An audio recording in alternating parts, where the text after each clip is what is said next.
उस दिन फुक्तल मॉनेस्ट्री और इस लुगनाक वैली में कुछ यादगार पल बिताने के बाद हम निकले थे वापसी के सफ़र पे।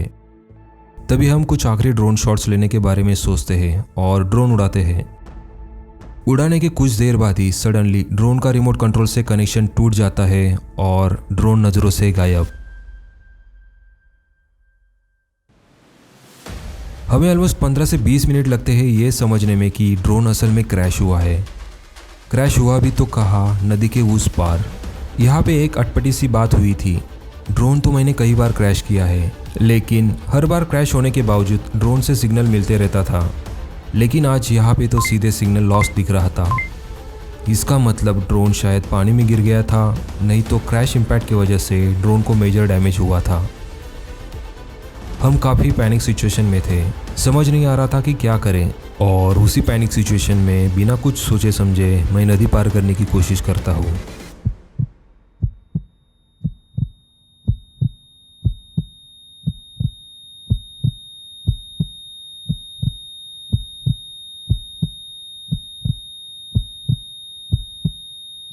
उस वक्त मेरे दिमाग ने इस कदर काम करना बंद किया था कि जहाँ कुछ घंटे पहले हम इस ठंड नदी में हाथ डालने से कतरा रहे थे, वही ठंड पानी में मैं अभी पूरा कूद गया था।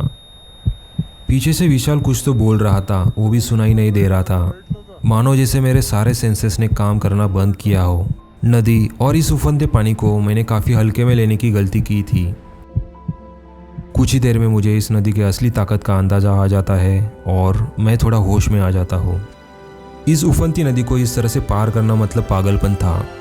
जब नदी पार करने की कोशिश पूरी तरह से फेल हो गई तो हताश हुआ मैं नदी के उस पार बस देखने के अलावा कुछ नहीं कर सका।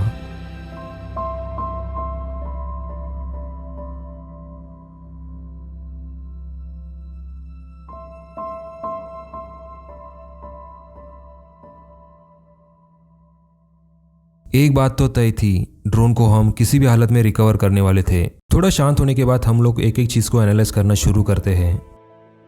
अब तक तो हम बस हवा में तीर मार रहे थे, हमें पता भी नहीं था कि ड्रोन एग्जैक्ट क्रैश कहाँ हुआ है। DJI Mavic Mini में एक बहुत ही खास फीचर है जिसमें ड्रोन क्रैश होने के बाद उसका लोकेशन GPS के थ्रू पता चलता है, लेकिन ये सब काम करता है नॉर्मल कंडीशन में। मतलब इस ड्रोन का डिज़ाइन कुछ ऐसा किया है कि ये ड्रोन सी लेवल से 3000 मीटर अल्टीट्यूड तक प्रॉपरली फ्लाई कर सकता है। लेकिन हम जहाँ थे वहाँ का एवरेज अल्टीट्यूड ही ऑलमोस्ट 4000 मीटर से ज़्यादा था, तो ये सारे सेफ्टी फीचर्स ऑटोमेटिकली बाईपास हुए थे। इस तरीके से ड्रोन को ट्रेस करना इम्पॉसिबल था, तो हम दूर से ही नदी के उस पार देख के अंदाज़ा लगाने की कोशिश करते हैं कि ड्रोन एग्जैक्टली कहाँ क्रैश हुआ रहेगा।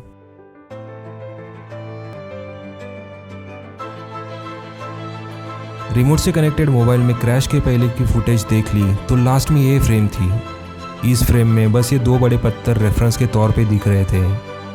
अब हमें ये ढूंढना था कि ये दो पत्थर एग्जैक्टली है कहाँ, क्योंकि इसी रीजन के आसपास ड्रोन क्रैश होने की संभावना थी। बहुत देर वहाँ वक्त बिताने के बाद आखिरकार विशाल ने उस लोकेशन को रफली ट्रेस किया। अब हमारे सामने एक और सवाल था, वहाँ पहुँचने के लिए नदी को पार कैसे करें। मन में बस सवाल पे सवाल आते जा रहे थे, लेकिन उसका कोई सॉल्यूशन अब तक नहीं मिल रहा था।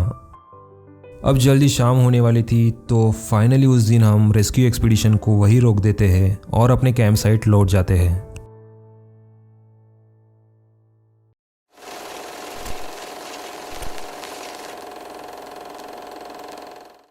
सुबह उठते ही हम लोगों ने जिस घर के नज़दीक कैंपिंग की थी वहाँ के लोगों को मदद के लिए पूछा, लेकिन नदी के ठंड पानी की वजह से कोई भी हमारे साथ आने के लिए राजी नहीं हो रहा था। आखिरकार हम अपने मन को ये झूठी तसल्ली देते हैं कि सुबह सुबह कम टेम्परेचर की वजह से ग्लेशियर से निकलता पानी भी कम रहेगा, तो शायद नदी का वाटर लेवल भी कम हुआ रहेगा। ऐसा ही कुछ मनगढ़ंत कहानियां बना के अकेले ही निकल पड़ते हैं। जब सच्चाई आपको ठुकराने लगती है तब ऐसे ही कुछ झूठ का सहारा लेना पड़ता है। जब हम नदी के पास खड़े होकर देखते हैं तो पानी का फ्लो तो उतना ही था जितना कल। अब प्लान बी ये था कि नदी के किनारे चल के ब्रिज से रिवर क्रॉस करके जहाँ से आने वाली इस रूट पर जाकर यहाँ इस ढलान से उतरकर ड्रोन को वापस लाना।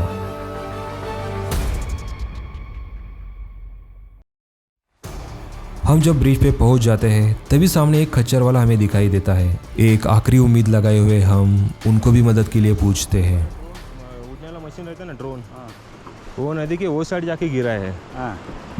तो आप पानी में से जा सकते हैं क्या? हेल्प थोड़ा कर सकते हैं क्या? ये पानी क्रॉस करने का? हाँ आप चल सकते हैं? हाँ, हम आपके साथ चल सकते हैं। घोड़ा जा सकता है ना पानी से? घोड़ा ये बच्चा है उसका, ये पानी ले जाएगा बच्चा भी। आखिरकार उसने जो हमसे कहा वो सुन के हमने भी अपनी जीत छोड़ दी। उनका कहना था कि अगर उस घोड़े को पानी में लेके जाएंगे तो उसके पीछे उसका बच्चा भी आएगा, और हम नहीं चाहते थे कि हमारी इस बेवकूफ़ी की सज़ा उस बेजुबान जानवर को मिले। तो आखिर हम मन बना ही लेते हैं कि खुद ही हम नदी को पार करके ड्रोन रेस्क्यू करेंगे। ड्रोन जहाँ क्रैश हुआ था उस साइड का यहाँ से क्लियर व्यू मिल रहा था। ड्रोन क्रैश हुआ था यहाँ पे। ऊपर से चाविले से आने वाला ये रास्ता क्रैश साइड से ऑलमोस्ट 150 से 200 फीट दूर था, और पहाड़ का ये स्लोप देख के हमारी तो बोलती ही बंद हो गई। मतलब यहाँ से नीचे उतरेंगे कैसे, और उतरे तो वापस ऊपर कैसे आएंगे। यहाँ हमें अपना डिसीजन फिर से चेंज करना पड़ता है। अब हम ऊपर जाने के बजाय यहीं से नदी में उतरकर किनारे किनारे से उस लोकेशन तक जाने वाले थे।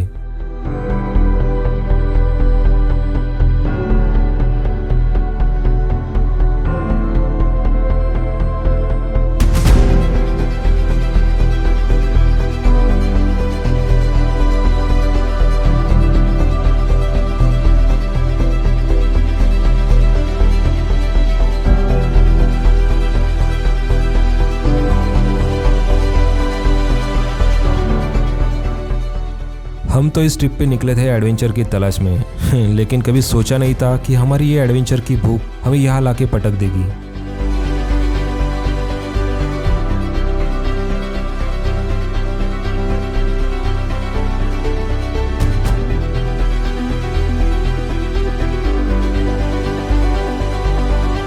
अरविंद को हम लोगों ने किनारे के उस साइड ही रखा था, ताकि जो लोकेशन हम लोगों ने फाइनल किया था वहां तक पहुंचने के लिए कोई तो गाइड कर सके, क्योंकि नज़दीक से तो सारा लैंडस्केप एक जैसा ही दिख रहा था।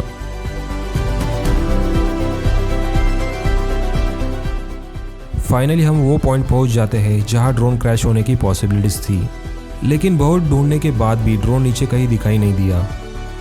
आखिर में विशाल ने एक बड़े से पत्थर पे चढ़ के ऊपर देखा तो ड्रोन वहां था।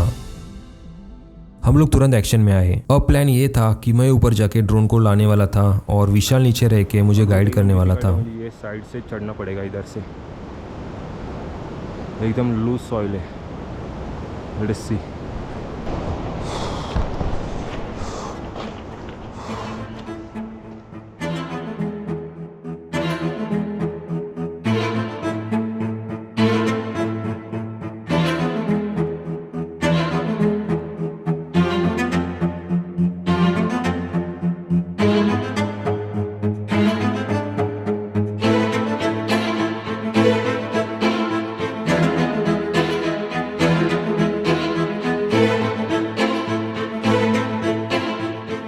ढीली मिट्टी के कारण ऊपर चढ़ने में काफ़ी दिक्कत आ रही थी। इस लैंडस्केप में पेड़ पौधे ना होने के कारण धूप और हवा से इन पहाड़ों का हर वक्त कटा होते रहता है, जिस वजह से रेत के पहाड़ बने हैं।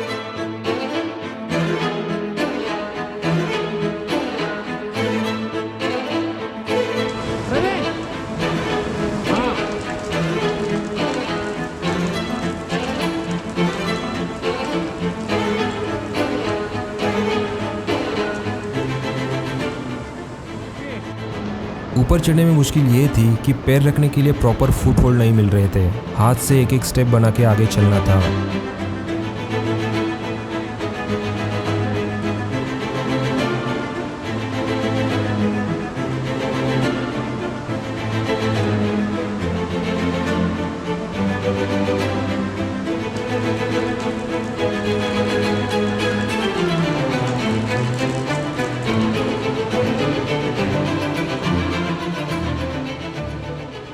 ये जगह बहुत ही बेरहम है। कम ऑक्सीजन और डर की वजह से हार्ट बीट तेज हो रही थी। गला भी अभी तक सूख गया था। मन में बस एक ही बात का डर था कि मैं कहीं ऐसे सिचुएशन में ना फंस जाऊं कि जहां से ना आगे जा सकूं और ना ही पीछे। यहाँ कुछ गलती हो जाती है तो उसकी पेनल्टी हमारे लिए काफ़ी महंगी होती है, क्योंकि मैं जहाँ खड़ा था वहाँ से 40 to 50 फीट का गहरा फॉल था। फाइनली जब मैं ऊपर पहुँचा तब मैंने ड्रोन को क्रैश के बाद पहली बार क्लियरली देखा। क्रैश इम्पैक्ट से ड्रोन से बैटरी निकल कर बाहर आई थी, जिस वजह से कल जब हमें उसे ट्रेस करने की कोशिश कर रहे थे तब हमें सिग्नल नहीं मिल रहा था। जब मैं इस पॉइंट से ड्रोन को देखता हूँ तभी रियलाइज़ होता है कि यहाँ से यहाँ जाने में काफ़ी बड़ा खतरा है, क्योंकि पहाड़ का ये पार्ट वैली को एकदम एक्सपोज था। यही मुझे रियलाइज़ होता है कि किसी भी हालत में मैं तो ड्रोन के पास नहीं पहुँच सकता। तभी याद आता है कि मेरे पास बैग में एक नायलॉन पैराकॉर्ड है, उसे यूज़ करके भी मैं ड्रोन को दूर से ही निकल सकता हूँ। ऊपर इस पत्थर पे जाने के बाद कई बार रस्सी फेंकने के बाद जब कामयाबी नहीं मिली तब हम पत्थर फेंक के ड्रोन को नीचे गिराने की कोशिश करते हैं, लेकिन तभी अचानक एक दो पत्थर लगने के बाद बैटरी तो नीचे गिर जाती है, लेकिन ड्रोन उस बड़े से पत्थर के दरार में कुछ इस तरह से फंस जाता है कि ना मैं उसे देख पाता हूँ और ना ही विशाल। Game over. अब इसके आगे जरूरत से ज़्यादा खतरा हम मोल नहीं सकते थे और इसी मोमेंट पे हमने सारे होप्स खो दिए। कैमरा वगैरह सब बंद करके मैंने तो ऑलमोस्ट गिव अप कर दिया था। लेकिन तभी अचानक से बिहाइंड द सीन काफ़ी सारी हलचल हो जाती है। विशाल भी ऊपर चढ़ के बड़े पेशेंस से उस दरार में पत्थर मार के ड्रोन गिराने की कोशिश करते हैं। लगभग आधे घंटे तक ढेर सारे पत्थर बरसाने के बाद आखिरकार ड्रोन नीचे गिर ही जाता है।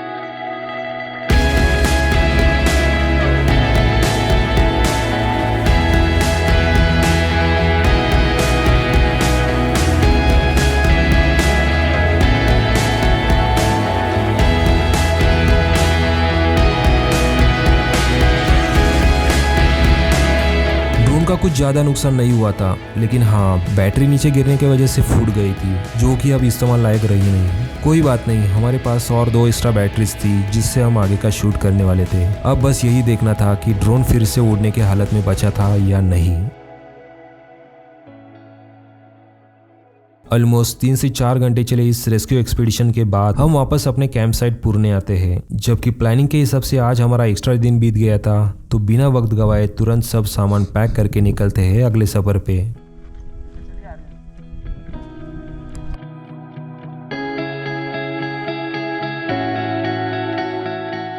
सुबह से कुछ ना खाने की वजह से भूख भी तेज लगी थी। फिर रास्ते में ये ढाबा मिलता है जहाँ ऑर्डर देने का भी हमारे पास पेशेंस नहीं होता।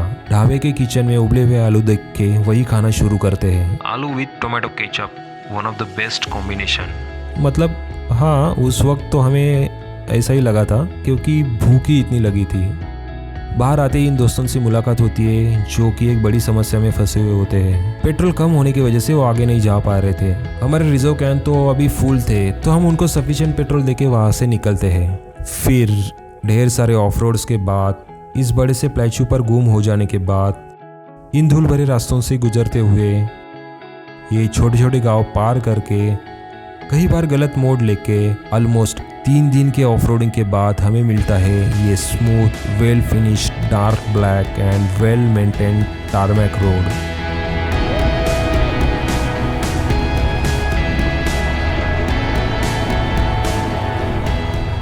फाइनली हम पहुंच जाते हैं पदुम।